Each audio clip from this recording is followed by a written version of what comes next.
영주권의 종류와 진행 절차 및 기간 등이 궁금합니다.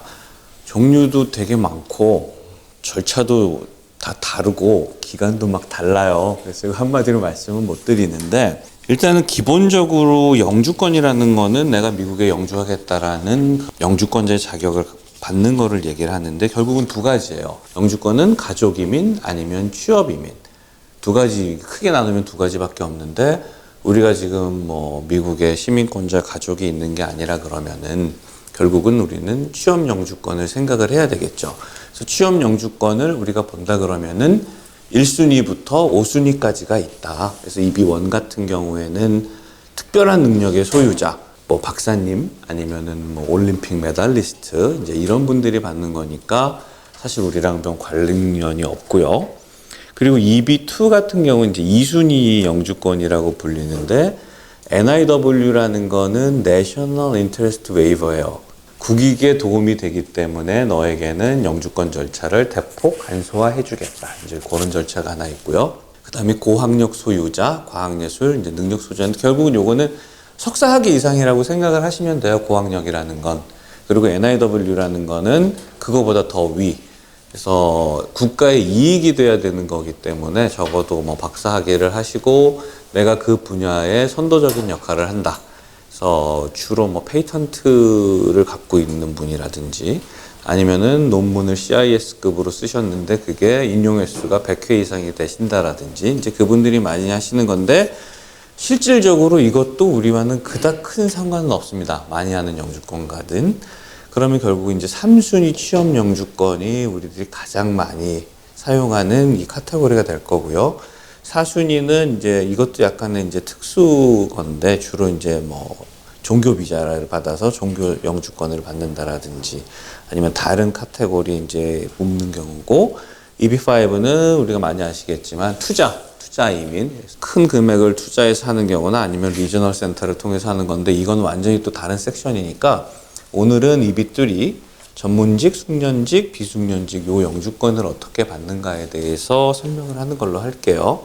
그래서 지금 NIW 얘기했었고, 전문직, EB3, 비숙련직 이렇게 나눴는데, 결국은 우리가 오늘 볼 거는 EB3, EB2 조금 해서 요 정도가 어떻게 진행이 되느냐. 근데 지금 여기 보면은 아까 보시면은 EB3가 있었잖아요. 근데 EB3, 같은 EB3지만 전문직이 있고 숙련직이 있고 비숙련직이 있어요. 그래서 세 가지 카테고리로 나눴는데, 전문직이라는 거는 이제 주로 이제 학사학위 이상을 말씀을 하는 거예요. 그래서 내가 미국에 유학을 가서 대학교를 졸업했다 그러면은 전문직 쪽으로 카테고리가 분류돼서 들어갈 거고, 숙련직이라는 거는 2년 이상의 경력을 요구하는 포지션들. 그래서 내가 이 분야에서 2년 이상의 경력이 있습니다. 그리고 이 포지션이 적어도 이 분야에서 2년 정도 일을 했어야만 하는 사람들이 하는 겁니다라고 하면 이제 숙련직으로 들어갈 거고, 비숙련직의 경우에는 아무것도 요구하지 않는, 학력이 필요하지도 않고 경력이 필요하지도 않고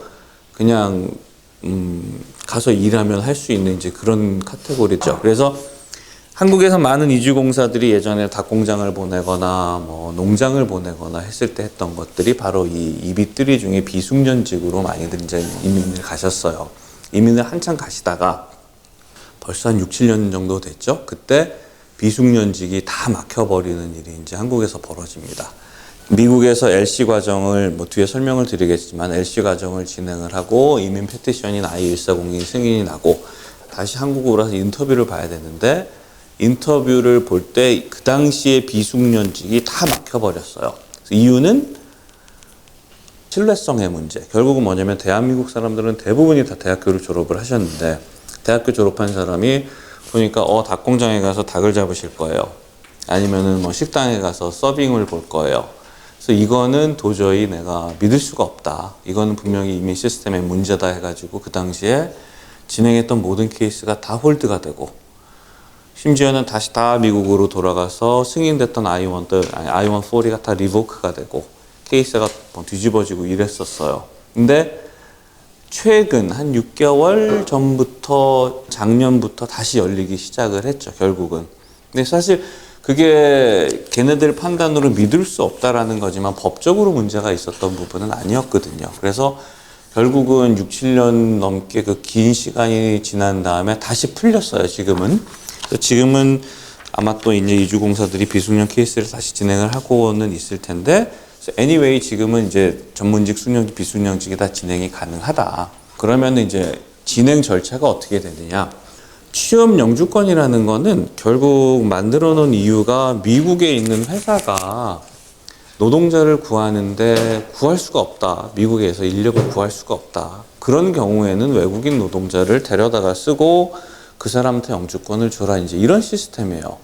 그렇기 때문에 처음에 우리가 한다는 스폰서 결정이라는 거는 물론 이제 미국 회사가 되겠죠. 그럼 미국 회사가 외국인을 쓰려고 해요. 그러면은 아무나 그냥 갖다 쓸 수 있는 게 아니고 일단 노동국에다가 물어본다고요. 내가 어느 지역에 있는 회사인데 어떠어떠한 포지션에 외국인 노동자를 좀 쓰려고 해요. 써도 되겠어요? 그러면은 첫 번째 물어보는 게 이 외국인 노동자에게 얼마 이상의 임금을 지급해야지 미국 노동시장에 영향을 안 주겠습니까? 결국은 싼 외국 노동력이 들어와서 미국의 노동시장이 영향을 받는 것을 싫어하기 때문에 그래서 적정 임금이라는 걸 결정을 해요. 아무리 외국인 노동자를 쓴다 하더라도 미국인 노동력과 비슷한 수준의 이 정도 임금은 받아야지만 외국인 노동자를 고용할 수 있다. 그게 이제 적정 임금을 결정하는 과정이고 적정 임금이 결정이 되면은 그 다음에는 또 광고를 해야 돼요. 광고는 왜? 미국 인력이 있는데도 외국인 노동자를 쓰면 안 되거든요. 그러니까 미국에서 미국 인력을 구하려는 그 노력을 스폰서가 해줘야 돼요. 그래서 광고를 해서 우리 이런 잡이 있어요. 와서 일을 해주세요라고 광고를 했는데도 미국 인력이 아무도 안 왔다. 이제 그런 절차를 겪고 나서 이제 노동국에다가 신청을 하는 거예요. 내가 광고를 했는데도 미국 인력이 아무도 없어요. 그래서 외국인을 좀 써야겠어요. 이제 그때 신청을 하는 건데 그렇기 때문에 엄밀하게 말하면은 100% 완벽한 영주권이라는 건 있을 수가 없어요. 왜냐면은 미국의 인력이 얼마든지 구해요. 심지어는 뭐 한국 랭귀지를 이제 우리가 주로 이제 이 부분에서 이제 한국 랭귀지를 집어넣어요. 왜 외국인을 굳이 써야 되는 이유를 만들어야 되니까 혹시라도 그럼 한국인 랭귀지가 한국어를 쓰는 사람이 필요합니다 해서 그러면 뭐 미국 인력을 못 구할 수도 있겠네. 뭐 이제 이런 구실을 만들어주기 위해서 그걸 집어넣는데 그런 분들도 많아요. 미국 인력은. 그렇기 때문에 시스템 상으로는 사실 100% 완벽한 영주권은 없다. 하지만 뭐 현실이라는 게 있으니까 그냥 이런 식으로 진행이 된다라는 거예요. 그래서 노동국에서 LC, 그래 그럼 외국인 노동자 써. 그리고 나서 넘어가는 게 이제 이민국에다가 우리 외국인 노동자 좀 쓰려고 해요. 그럼 이제 이민국에서 그때 승인을 해주는 거고. 그리고 나서 이제 요거 같은 경우에는 우리 베네피셔리가 한국에 있는 거를 가정하라고 만든 거기 때문에 이민국까지 승인이 나게 되면은 내셔널 비자 센터라는 데로 서류가 넘어가고 여기서 서류 클리어가 되면은 다시 주한미 대사관으로 오고 주한미 대사관에서 인터뷰를 보게 돼서 아무 문제가 없다 그러면은 영주권은 주진 않지만 여권에다가 비자 스탬프를 찍어주죠. 우리가 받는 뭐 방문 비자, 학생 비자 이런 것처럼 영주권 비자, 영주 비자 스탬프를 찍어줘요. 그러면은 그걸 받고 180일 안에 유효기간이 한 6개월 주니까 180일 안에 미국에 들어가게 되면은 미국 내 주소지로 영주권이 날라오는 식으로 이제 진행이 되되 요 진행 기간이 적어도 한 2년에서 3년 정도, 길면 한 4년까지도 걸린다. 이거는 뭐 단계별로 어떤 일이 벌어지느냐에 따라 다르겠지만 대강은 그 정도가 걸린다는 거고요. 그러면은 취업 비자와 영주권은 어떻게 다른가요? 이런 질문을 많이 하셨나 봐요. 그래서 저희 분이 이렇게 뽑아주셨는데 일단 비자에는 아까 우리가 영주권에는 크게 두 가지로 나누면은 가족 영주권과 취업 영주권이 있다라고 말씀을 드렸잖아요. 그럼 비자를 얘기하면은 이렇게 질문은 좀 이상한 건데 미국에는 비자라는 게 있다 그러면 두 가지예요. 비이민 비자와 이민 비자가 있어요. 그럼 비이민 비자는 뭐냐? A부터 XYZ 빼고 쭉이에요. A 비자, B 비자, 뭐 우리가 잘 아는 B 비자가 이제 방문 비자인 거고 A, B, C, D, E, F 해가지고서는 F 나오면 학생 비자인 거고 그 모든 A부터 쭉 나오는 비자는 비이민 비자예요. 비이민 비자라는 거는 이민의 의도가 없는 비자라는 거죠. 그래서 내가 미국에 가서 살 생각이 아니고 공부의 목적으로, 방문의 목적으로 E-비자 같은 경우에는 소액 투자의 목적으로, J-비자 같은 경우에는 교환 연수의 목적으로, H-비자 같은 경우는 취업의 목적으로 가겠다라는 비이민 비자고, 다른 한 카테고리인 이민 비자가 바로 우리가 영주권이라고 부르는, 나는 미국에 가서 살 거예요 라고 이제 부르는 거거든요. 그렇기 때문에 뭐 어떻게 다른 게 아니고 아예 다른 거죠, 둘이. 완전 별개의 것이라는 거죠. 근데 이제 대부분이 저렇게 얘기가 나오는 경우는 뭐냐, 주로 유학을 가서 OPT를 쓰고 취업 비자를 받고 영주권을 받는 게 이제 어떻게 보면 그 순서예요. 그 순서이기 때문에 취업 비자 영주권 어떻게 다른가 이런 질문이 나올 수 있는데, 지금 H1B와 영주권이, 예전에는 당연히 H1B를 받고 나가지고서는 스폰서가 한 5년 있으면 이제 영주권을 해주는 식으로 갔어요. 근데 뭐 관심이 있으신 분들은 다 아시겠지만 지금 H1B가 거의 힘들어요. 왜냐면 H1B 비자라는 거는 1년에 6만 5천 개, 그 다음에 미국에서 석사를 한 사람들에게 위해서 2만 개, 8만 5천 개라는 숫자가 딱 정해져 있는데, 이거를 받고자 매년 졸업을 하거나 아니면 외국에서 인력이 들어오는 사람들이 뭐 한 15만에서 20만이 넘어가는 경우도 있어요. 그러면은 숫자가 너무 부족한 거예요. 특히 한국 졸업생분들 뭐 올해 만약에 H1B를 해서 신청했다. 저희 사무실의 당첨 확률이 20%가 안 돼요. 10명이 집어넣으면 2명이 안 된다는 얘기. 그러니까 2명이 되기가 힘들다는 얘기예요. 그러니까 H1B 시스템 자체가 거의 무너진 거나 다름이 없는 거예요. 특히나 한국 사람들에게는. 그래서 점점 안 되니까 예전에는 취업을 이제 스폰서 해주는 그런 회사들도 이제 안 뽑는 거예요, 유학생을. 뽑아서 H1B 해줘봤자 당첨이 안 돼서 못하는 걸 뭘 해줘. 이제 이런 식으로 가니까. 그래서 항상 드리는 말씀인데, 우리가 빨리 E3 비자, E4 비자를 받아야 된다. 그래서 E3 비자 같은 경우는 뭐냐면은 미국이랑 FTA를 체결한 나라들, 멕시코, 캐나다, 호주, 칠레, 싱가포르, 얘네들은 다 자기들만의 독자적 취업 비자 쿼터를 갖고 있어요. 뭐 호주 같은 경우에는 2만 개, 멕시코 TN 비자, 캐나다 TN 비자. 걔네들은 그래서 H1B 8만 5천 개와 아무 상관없이 자기 나라 독자 쿼터가 있어서 훨씬 취업이 쉬워요. 근데 대한민국은 FTA를 체결을 했는데도 아직 그 E3 비자나 아니면 E4 카테고리 비자를 못 받고 있기 때문에 요것만 받으면은 아마 요 시스템 자체가 되게 획기적으로 변할 것 같다라는 말씀을 드립니다.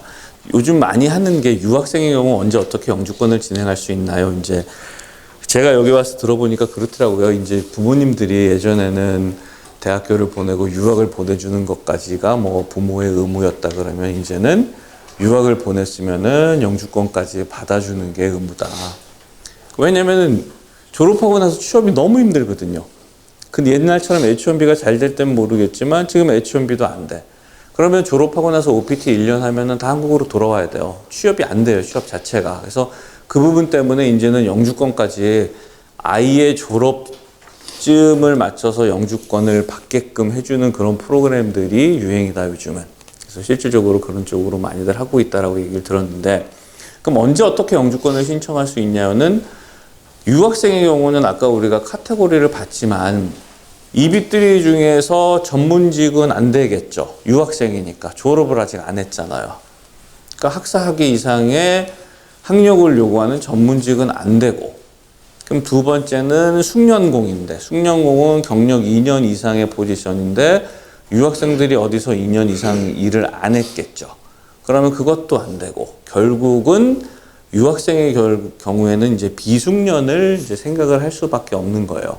그래서 비숙련으로 진행을 해서 영주권을 진행할 수 있다. 근데 그게 언제 어떻게는 타이밍상으로 제한은 없지만 나의 계획, 내가 언제쯤 졸업을 할 거냐, 이제 요 포지션을 보고서는 고려를 해야 되겠죠. 그럼 유학생이 재학 중 비숙련 영주권 진행 시 언제 어디에서 진행하는 것이 유리한가요? 뭐 딱히 유리한 건 없습니다. 근데 아까 말씀드린 것처럼 대한민국이 예전에는 유학생 비숙련이 아니고 여기서 닭공장 많이 가시고 식당 많이 가시고 그랬다 그랬잖아요.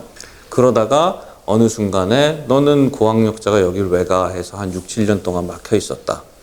그 막혀 있는 동안에 많은 이주공사들이 대한민국에 있는 주한미 대사관에 가서 인터뷰가 막히니까 차라리 그러면은 미국 내에서 이 프로그램을 진행하자는 생각을 했던 것들 같아요. 왜냐 그러면은 140까지 승인이 되고 주한미 대사관에서 인터뷰를 안 받고 미국 내에서 직접 I-485라는 서류로 영주권 신분 조정을 넣거든요. 그럼 그 당시에도 그거는 문제가 전혀 없었어요. 비숙련을 진행하시는 분들도 이미 미국에 들어가신 분들은 그 당시에도 문제가 없이 받았단 말이에요. 그래서 그러면 차라리 유학생이 어차피 F1으로 들어있으니까 들어와 있는 친구들을 상대로 비숙련을 진행해도 좋겠다라고 이제 진행이 돼서 요즘은 이 프로그램들을 많이 쓰시는데 결국은 고민할 수 있는 방법은 만약에 대한민국 유학생들이 너무너무 많이 다 비숙련 진행을 하는 거예요. 근데 보면은 다 전공들도 괜찮고 좋은 학교를 나왔는데 졸업해가지고서는 비숙련으로 어디서 일을 하겠대. 학력도 요구하지 않고 경력도 요구하지 않는 그런 포지션에서 일을 하겠다 그러면은 물론 똑같이 신뢰성이 떨어지겠죠. 그리고 그 케이스들이 많이 쌓이다 보면은 어느 순간에 이민국에서 이거 좀 문제가 있는 거 아니야? 그래서 문제가 생길 수도 있을 거예요. 이제 아직까지는 그런 문제는 없어요. 그리고 뭐 그렇게까지 우리나라 유학생들이 그렇게 많은 영주권을 받고 있는 것도 아니기 때문에 지금까지는 문제는 없지만 그런 리스크는 있을 수 있다라는 거고, 그럼 언제 어디에서 진행하는 것이 유리한가를 생각한다 그러면은 그 리스크가 있다라는 거를 고려하면은 일단 빨리 하는 게 좋겠죠. 남들 많이 하기 전에. 그리고 어디에서 진행하는 거는 적어도 미국 이민국에서 너는 전공이 이건데 왜 이 비숙련공에서 일을 하려고 해? 너 일할 생각 전혀 없는데 영주권 받으려고 하는 거지? 라고 물어봤을 때 설득할 수 있는 그런 그 베이스가 되는 데가 좋겠죠. 적어도 내가 회계학을 전공한 친구다. 그러면은 비숙련으로 오피스 어시스턴트를 하더라도 회계사 사무실로 들어간다 그러면은 제가 지금은 뭐 학생이라 가지고 회계사로 일을 할 수는 없지만 제가 궁극적으로 전공이 이거니까 회계사 사무실에서 제가 뭐 그냥 오피스 인턴, 오피스 어시스턴트를 하다가 이렇게 갈 거예요. 라고 얘기할 수 있는 그런 스폰서를 찾는다라든지.